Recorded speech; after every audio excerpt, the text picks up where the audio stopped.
سوال یہ کیا گیا ہے کہ قرآن نے ایک مسلمان کو 4 شادیاں کرنے کی اجازت دی ہے،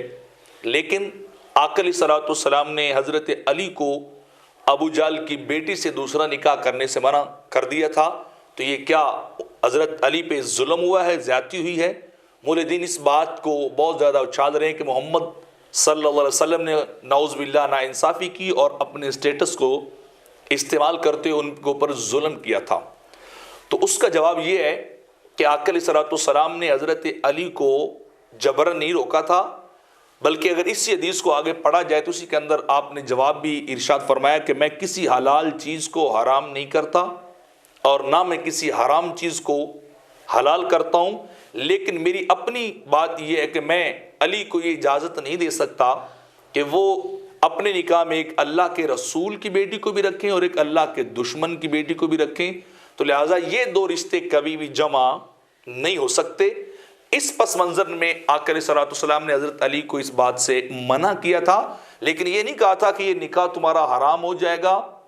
یہ تمہارا نکاح جائز نہیں ہوگا، بلکہ آپ نے اپنی رائے کا اظہار کیا تھا، اور یہ کسی کو بھی حق حاصل ہے، اپنی رائے کا اظہار کر سکتا ہے کہ یہ کام جائز تو ہے لیکن میں چاہتا ہوں کہ کام اس طرح نہ ہو، دوسری طرح ہو جائے، اور یہ کام اس طرح کر لی جائے تو وہ زیادہ بہتر ہے۔ تو اس کے اندر کسی طرح کا کوئی اعتراض بھی نہیں واقع ہوتا کہ آپ نے ان کے اوپر ظلم کیا تھا۔ دوسرا اعتراض یہاں یہ ہوتا ہے کہ آقا علیہ الصلوۃ والسلام نے تو خود ابو سفیان کی بیٹی ام حبیبہ سے نکاح کیا تھا، اور حضرت علی کو پھر کیوں روک دیا گیا تھا کہ وہ قریش سے اس قبیلے سے تعلق رکھنے والی ابو جہل کی بیٹی سے وہ نکاح نہیں کر سکتے؟ تو اس کا جواب یہ ہے کہ ام حبیبہ جو تھی ان کے متعلق واضح سب کچھ ہو چکا تھا کہ انہوں نے ہجرت بھی کی، وہاں بھی بڑی ثابت قدمی سے رہیں، واپس پلٹ کے آئیں، تو پھر بھی ان کے ایمان کا امتحان ہوا، وہ ثابت قدم رہی، ان کا باپ ان سے ملنے آیا تو انہوں نے وہاں بیٹھنے دیا جہاں اللہ کا رسول بیٹھتا ہے، تو وہ ان کا ایمان، ان کے معاملہ سارے واضح ہو چکے تھے۔ جبکہ ابھی تک